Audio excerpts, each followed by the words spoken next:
প্রিয় দর্শক, দেশবাসী যারা আছেন, বাংলাদেশের যে অবস্থা এটা সকলেই জানেন, অনেকে হয়তো নাও জানতে পারেন। বর্তমান বাংলাদেশের তেলের যে অবস্থা এই দেখতে পাচ্ছেন, আমি তার জন্য খাবার নিয়ে আসছি। সে হচ্ছে আপনার গতকালকে কয়টাই আড়াইটাই গতকালকে 2টা 30 মিনিটের সিরিয়াল ধরছিল তেলের পাম্পের জন্য, যেটা হচ্ছে ঢাকা মোহাম্মদপুর আসাদ গেট। ঢাকা মোহাম্মদপুর আসাদ গেট গতকাল 2টা 30 মিনিটের সে সিরিয়াল ধরেছিল গতকালকে। তারপরে 2টা থেকে বিকাল হয়ে গেল, রাত হয়ে গেল, সারা রাত চলে গেল, ফজরে আজান দিল, সকাল হইল। এখন বাজে কয়টা? এখন হলো গিয়া 11টা বাজে গেছে অলরেডি। এখনও পর্যন্ত সে কোনো তেল পায় নাই। সে রাস্তায় খাওয়া দাওয়া, প্রসাব পায়খানা, একটা বছর কত সমস্যা হতে পারত। দেখেন, বাংলাদেশের মানুষ যারা আছেন অবশ্যই এই ভিডিওটা যারা দেখবেন সবার মাঝে ছড়িয়ে দেবে। বাংলাদেশে যারা চালক ভাইয়েরা আছে এরা কিন্তু অনেক কষ্টে আছে। আর বিশেষ করে আমি বলতে চাই, এই তেলের সমস্যার কারণে কিন্তু অনেক মালিক কিন্তু গাড়ি চলা বন্ধ করে দিচ্ছে। আর যদিও গাড়ি চলা বন্ধ হয়ে যায় তাহলে কিন্তু আমাদের মতো সাধারণ যারা ড্রাইভার তাদের জন্য অনেক কষ্টকর। সামনে আসতেছে কুরবানি ঈদ, দেখেন অনেক মানুষ কিন্তু তেল পাচ্ছে না। আর তেলের জন্য যদি গাড়ি বন্ধ হয়ে যায় তাহলে কিন্তু ড্রাইভারের চাকরিটা থাকবে না। আর আপনারা দেখতে পাচ্ছেন এই যে তার নজর সাইদুল ভাই, আপনি কিছু বলেন। আসলে আপনি কতক্ষণ থাকলেন, আপনার ভোগান্তি কী অবস্থা বলেন, দর্শকরা কিছু বলেন। তাহলে ওরা অবশ্যই আপনার কষ্টটা বুঝতে পারবে। সে কিন্তু খালি গায়ে কিন্তু, কারণ গাড়িতে সে কতক্ষণ থাকবে, একটা মানুষ কতক্ষণ থাকা যায়? অলরেডি মনে হয় যে 12, 13, 14 ঘন্টা হয়ে গেছে গা। আর কত থাকবে বলেন, আপনারাই বলেন। যারা এই ভিডিওটা দেখবেন অবশ্যই সবার মাঝে দেখার সুযোগ করে দিবেন, বেশি বেশি করে শেয়ার করে দিবেন সবাই। ভাই কিছু বলেন আপনার। ভাই আমার কিছু বলার নাই ভাই, যা হওয়ার দেখতে পাচ্ছেন, বলার কিছু নাই।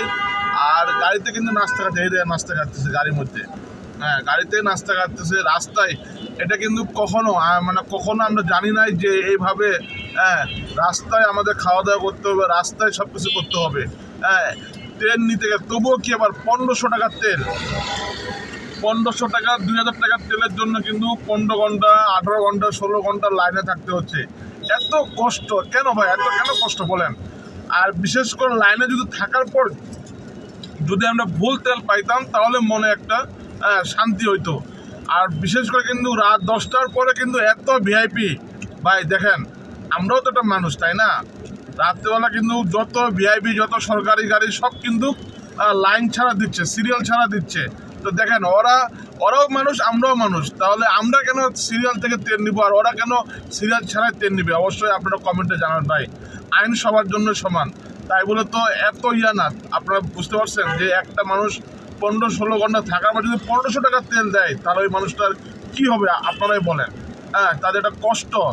বাংলাদেশের যারা চালক ভাইরা আছে তাদের জন্য অনেক কষ্ট। বাংলাদেশে অনেক মানুষ কষ্ট করতেছে। আর অবশ্যই এই ভিডিওটা শেয়ার করে দেবেন। আমি কিন্তু বারবার বলতেছি ভাই, যেন একটা শান্তি ফিরে আসে। আমরা চাই তেল মানুষ 2 ঘন্টা 3 ঘন্টা লাইনে থাকতে পারে, কিন্তু এইভাবে ঘন্টার পর ঘন্টা, রাত দিন 24 ঘন্টা খাওয়া দাওয়া সব কিছু যদি গাড়ির মধ্যে হয়, রাস্তায় হয়, তাহলে তো অনেক মানুষের সমস্যা হবে। অবশ্যই যারা ভিডিওটা দেখবেন অবশ্যই সবার মাঝে ছড়িয়ে দিবেন ভাই। আর এই যে ভিআইপি কারণে কিন্তু অনেক সমস্যা হচ্ছে আমার যেটা মনে হয়। এই ভিআইপি কারণে কিন্তু আমরা তেল পাই না, কারণ যেখানে ওরা আসে ফুল ট্যাঙ্কি করে তেল নিয়ে চলে যাচ্ছে, আমরা সিরিয়াল থেকে যখন পাম্পের সামনে আসি তখনই আমাদেরকে মাইক দিয়ে ওরা করতেছে যে এখন তেল নাই, তেল সংকট, তেল শেষ হয়ে গেছে 2টার পর 3টার পর 6টার পর। কিন্তু দেখেন, এই যদি ভিআইপির তেলটা যদি ওরা ট্যাঙ্কি লোড করে না দিত তাহলে কিন্তু সাধারণ মানুষ কিন্তু সবাই কিন্তু তেল পাইতো। আচ্ছা, লাইনের থাইকা যদি তেল না পাই ওটা হিসাব আলাদা, কিন্তু আপনি ভিআইপি দিয়ে সব শেষ করে দিবেন, পরে আবার লাইনে বলবেন যে ভাই তেল না, এটাকে কেউ মানবে? আপনারা বলেন। তো অবশ্যই বেশি বেশি করে সবাই শেয়ার করে দিবেন। সবাইকে আসসালামু আলাইকুম, সব ভালো থাকবেন।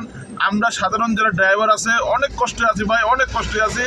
অনেক মানুষের চাকরি নাই, এই তেল না থাকাতে অনেক মানুষের চাকরি নাই। আমরা দেখেছিলাম বিগত 2019 সাল, 20 সাল, 21 সালে মানুষ করোনার সময় চাকরি ছিল না মানুষের।